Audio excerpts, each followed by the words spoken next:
glad I didn't live back there in the Civil War. Right. It had been a rough situation. Yeah, you aren't kidding. Yeah, I'm reading a book about the Civil War. The plantation was owned by Thomas Chandler, a staunch Confederate supporter. Fairfield's most famous and tragic historical claim is that it was the site where Confederate General Thomas Stonewall Jackson died after being accidentally shot by his own men at the Battle of Chancellorsville. Jackson was transported to Fairfield. Because the main house was filled with wounded soldiers and the Chandler family, the owners, Jackson was placed in a small two-story white frame building used as the plantation office. Jackson stayed there for 8 days, eventually succumbing to pneumonia on May 10, 1863.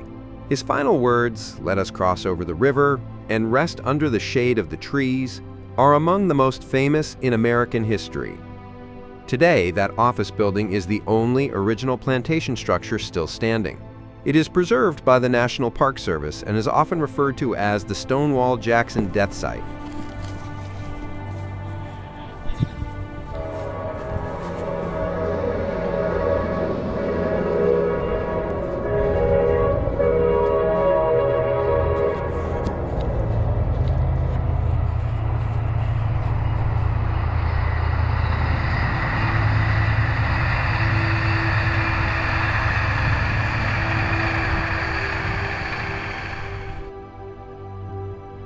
It's hard to wrap your head around the sheer intensity of what happened at the Bloody Angle.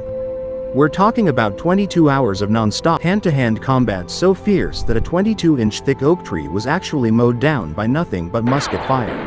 To the bizarre fact that General Stonewall Jackson's arm is buried in its very own grave nearby.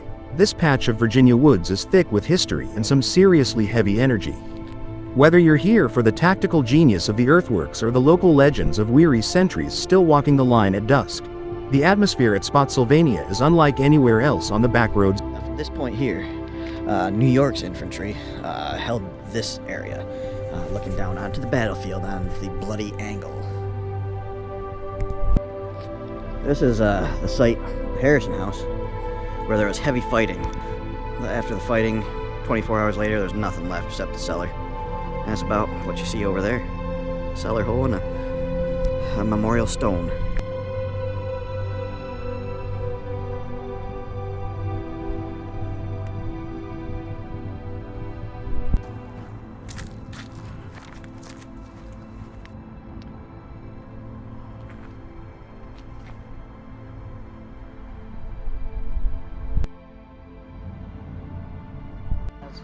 Holy shit. 10 men operated the cannon. Gun would fire every 5 minutes. Oh, there we go. The big guns. They cut down the tree and shot 2 miles away. That's right. Start lobbing shit there.